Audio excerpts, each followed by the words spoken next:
Hello everyone, welcome back to the Opulent Life. This is Ozzy here again, and today I have a perfume review for you guys, and this is an interesting one.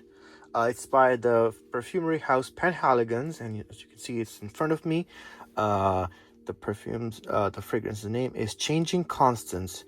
Now, this is part of their portrait series, which I had absolutely no idea about.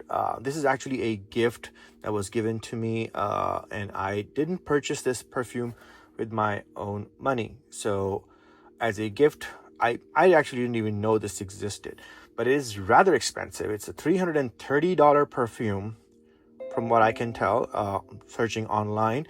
And that is not typically the amount of money I usually spend on a fragrance unless it's something out of this world. Like, for example, the Roberto Cavalli saffron that I had. That was an interesting one. That one I liked as well. That was also $350 retail, and this is kind of in the similar bracket. I've also reviewed for you guys Tom Ford Ombre Leather, which is a parfum, not an eau de parfum. So that one was definitely worth it. That was also in the expensive category. I think I spent around, you guys can check one of my earlier videos, around $250 to $300, something like that. I don't remember the exact price, but it was in the same price range. So again, so that being said, so we're gonna see if this measures up and if this actually is worth its price tag. Now, just another side note, I looked this up. It says that this fragrance is for women, but there's some conflicting reports. Some say it's actually unisex and not totally for women, but its marketing officially says it's for women. But from what I've heard and read, it sounds like the fragrance note structure and how it's designed is really appealing for mature women or bordering on, like, more the male side. So in other words, men would be able to use it and pull it off if they want to. So we're going to check that as well. So let's quickly look at the box, which is kind of unique. Now, this is, I believe, some sort of novel on which this is based on, or some kind of show. But anyway, so this is Changing Constance. You have a picture of Constance and with an animal. I think it's an antelope or something. So holding a book in her hand and looking at this said animal. In the background, you have a house. So it's very artistic. You can see the drawing kind of goes all 360 degrees around, and some kind of mansion that she's standing in a garden of.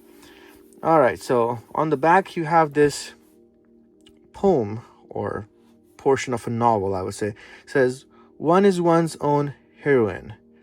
Sister to Lady Blanche, Constance is what one would call a very modern woman, a sign of the times, and the times they certainly are a-changin'.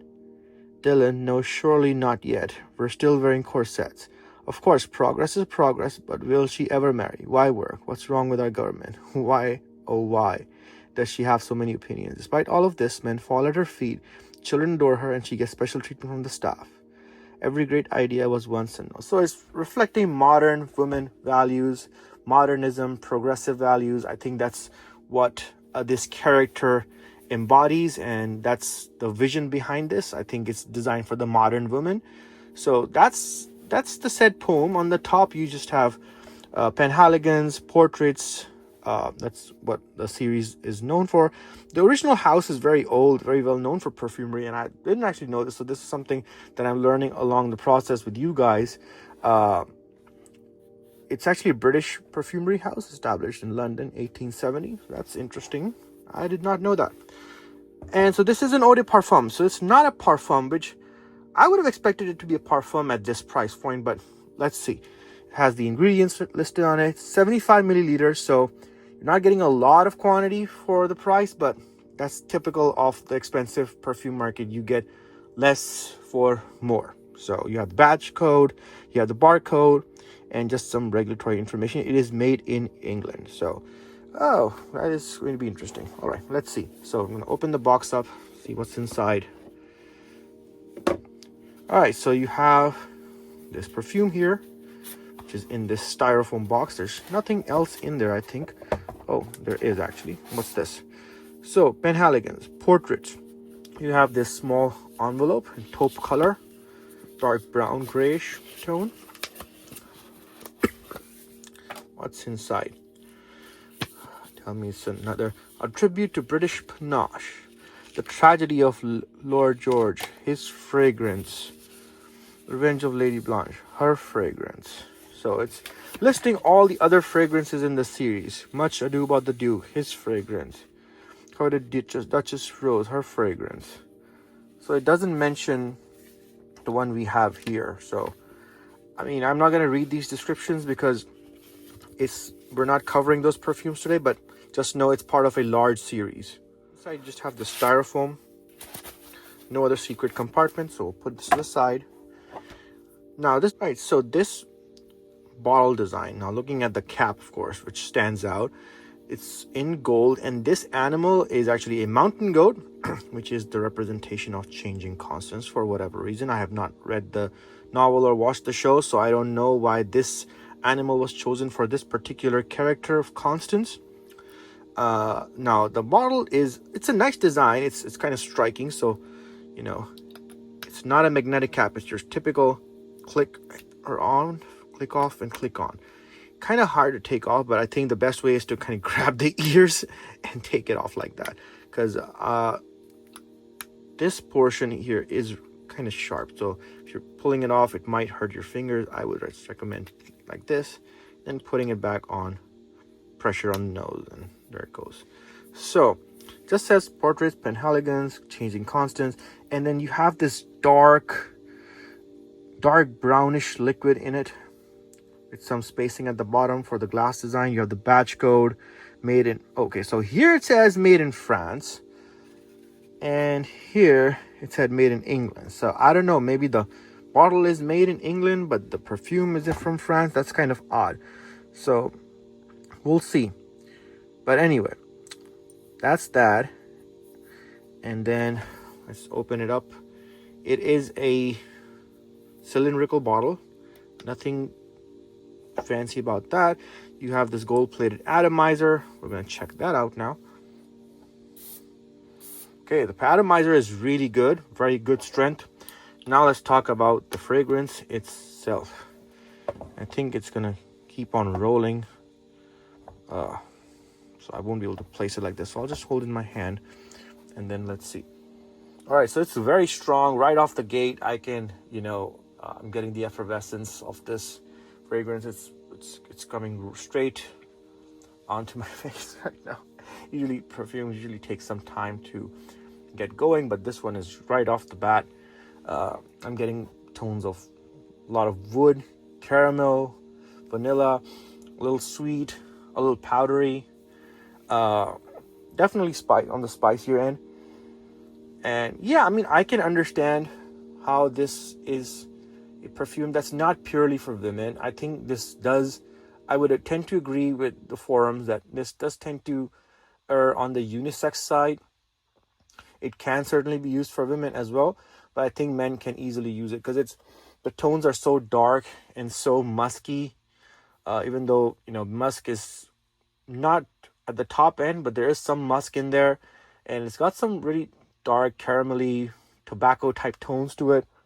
So, and it's very aromatic. So if you were wearing this as a guy and I smelled this on you, I would not think that this is a lady's fragrance you're wearing. So that's the important takeaway from this, and that's what I wanted to check out. So yeah, so let's do a more deep dive and see what else is in there. So I can get definitely caramel, tobacco, vanilla, very dark accords.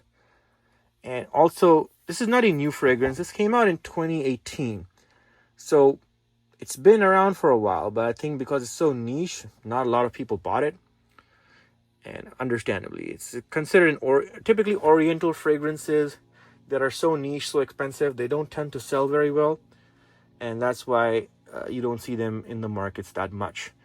Now, I mean, you're getting, I'm also, as I'm smelling this a little bit more, I'm getting hints of pimento seeds and some cardamom as well. There's some vanilla, there's some cashmeran, there's some tobacco. Of course, all those things are in there. It's very spicy. And it's definitely got the woody thing going on. I don't think there's a lot of floral notes in here. This is a very dark fragrance, and it's really designed for, I think, evening wear, formal occasions.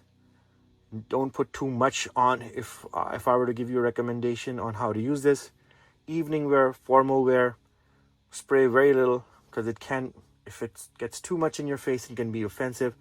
I would assume the dry down is a little bit better, so maybe perhaps apply it a little bit earlier before you leave. By the time you get to your destination, the dry down is there, and then it becomes more pleasant. So that's that. And then bottle design is really nice. Okay, now look at the official note breakdown. It says there should be some salt as well. I mean, we're getting the cardamom, pimento seeds, that's definitely there. The caramel is definitely there. It's very, very strong. Vanilla, cashmeran, tobacco, agree with all that. Salt, not really getting it, but it might be there just as an additive. I'm not sure. But overall, that's my take on this. Now, dry down is a little bit more pleasant, much more manageable. And I don't think that this is going to be a super long lasting fragrance, even though it comes off as much, because it's just evaporating so fast. I would say max 6 to 7 hours is what you would get out of this. Above that, you're looking at, basically turning this into a skin scent.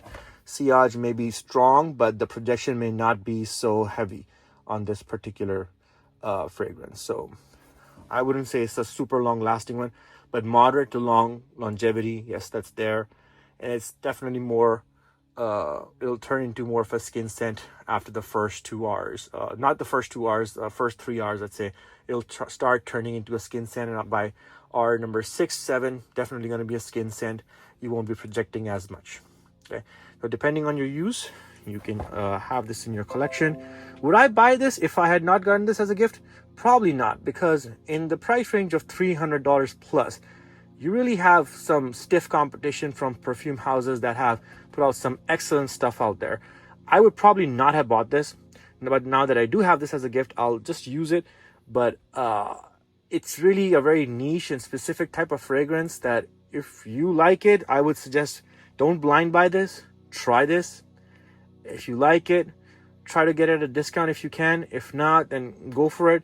But I would not personally buy this for myself, because if I'm spending $330 on a fragrance, it better be something awesome, out of this world, which this is not. I mean, this is unique, it's nice, but I smelled oud and musky type of fragrances like this before, so it's nothing original that I would say that, gets my heart racing or something. For $300 plus, it has to. Otherwise, there's a lot of competition out there in the high-end fragrance market, and those houses that are in that market, they really know how to make their stuff. So Penhaligons is one of them, but this one may be a pass for me if I was purchasing it. But as a general use, I think it's good. I would give this 6 out of 10. Decent for usage, or if you get this as a gift, definitely own it. I don't hate it, I don't super love it, but it's okay. So that's going to be it for my review. Please make sure to like, share, and subscribe. Stay tuned for more content coming your way. Until then, take care.